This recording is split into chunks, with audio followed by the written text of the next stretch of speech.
खुशबू एक बहुत ही सुंदर और चालाक लड़की थी। उसे बचपन से ही पाचन की समस्या थी, जिसके कारण उसके पेट में हमेशा गैस बनी रहती थी। वो अक्सर बिना जगह देखे जोर की आवाज के साथ पाद छोड़ देती थी और अपनी चतुराई से इसका इल्जाम किसी और पर लगाकर धीरे से खिसक जाया करती थी।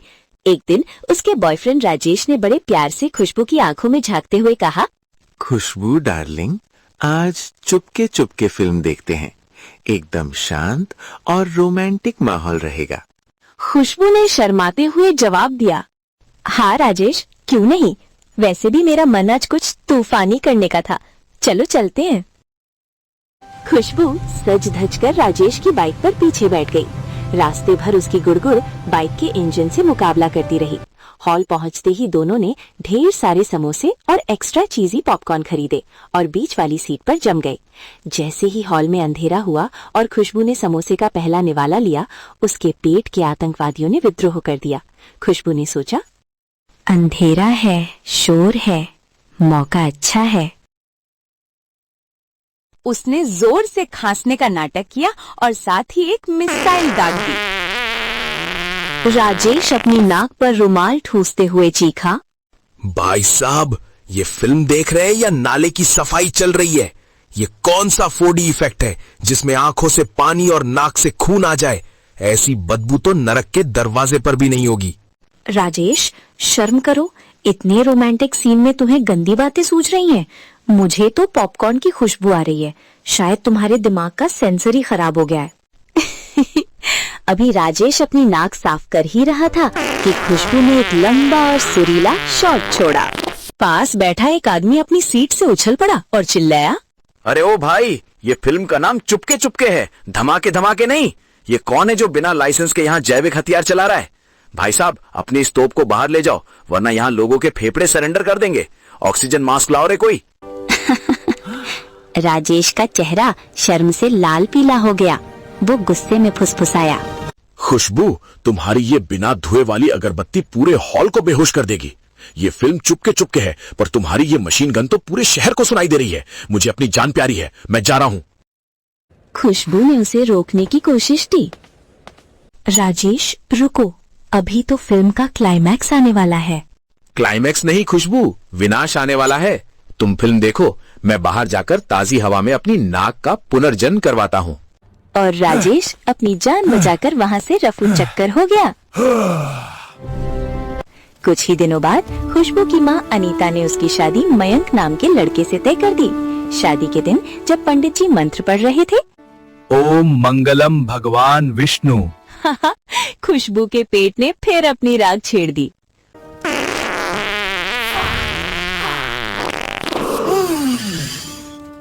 पंडित जी ठिठक गए और अपनी धोती नाक पर लपेटते हुए बोले, यजमान, मैंने हवन कुंड में घी डालने को कहा था। ये कन्या तो पीछे से जहरीली गैस की आहुति दे रही है। दक्षिणा के चक्कर में क्या आज पंडित की जान लोगी? खुशबू धीरे से बोली, पंडित जी, ये तो मंत्रों की शक्ति है जो मेरे भीतर से बाहर निकल रही है। बेटा, ये शक्ति नहीं, ये विनाश है। अगर एक और मंत्र के बीच में धमाका हुआ तो मैं बिना फेरों के ही भाग जाऊंगा। अगले दिन खुशबू अपने ससुराल में थी। वहाँ उसकी इस समस्या से सब अनजान थे। उसके कारण पूरे घर में अजीब सी गंध फैल गई। उसकी सास आशा ने परेशान होकर पूछा, अरे बहू, पूरे घर में ऐसी सड़ी हुई बदबू क्यों आ रही है? यहाँ तो सांस लेना भी दूभर हो गया है।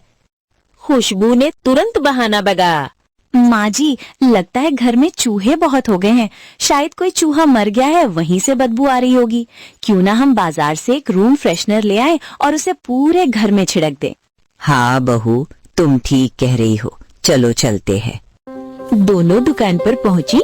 दुकानदार ने पूछा, बताइए माताजी, आपको क्या चाहिए?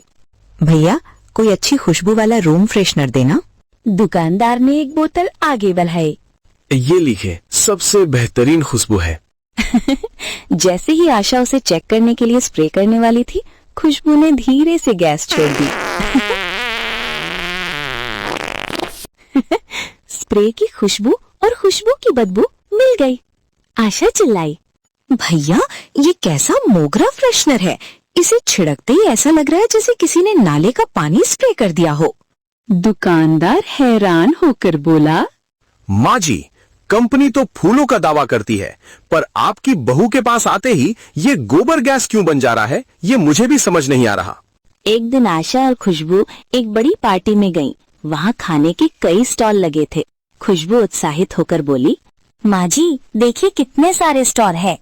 हाँ बहू, चलो पहले खा लेते हैं वरना भीड़ बढ़ जाएगी। लाइन में खड़े खड़े आशा की कमर में दर्द होने लगा। वो थककर बोली, बहू, अब मैं खड़ी नहीं रह सकती, मेरी कमर फट रही है, पर यहाँ तो बैठने के लिए कोई कुर्सी खाली नहीं है।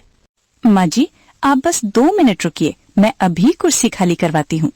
खुशबू एक महिला के पास गई जो कुर्सी पर बैठी थी। उसने कहा, आंटी जी अगर आपने खाना खा लिया हो तो कृपया ये कुर्सी खाली कर दीजिए, मेरी सास को बैठना है।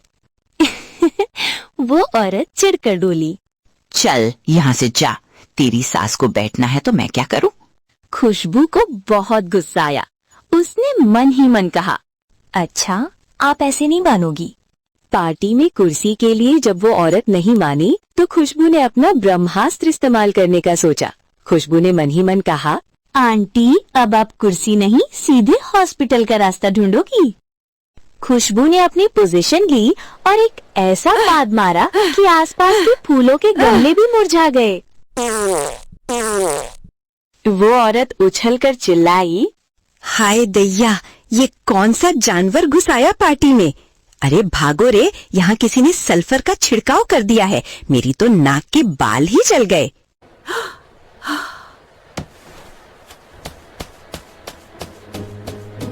सास आशा बड़े गर्व से कुर्सी पर बैठते हुए बोली, वाह बहू, तू तो बड़ी चमत्कारी है। तेरे पास आते ही लोग ऐसे भागते हैं जैसे पुलिस को देखकर चोर। ऐसी हवादार बहू पाकर तो मेरा जीवन ही धन्य हो गया।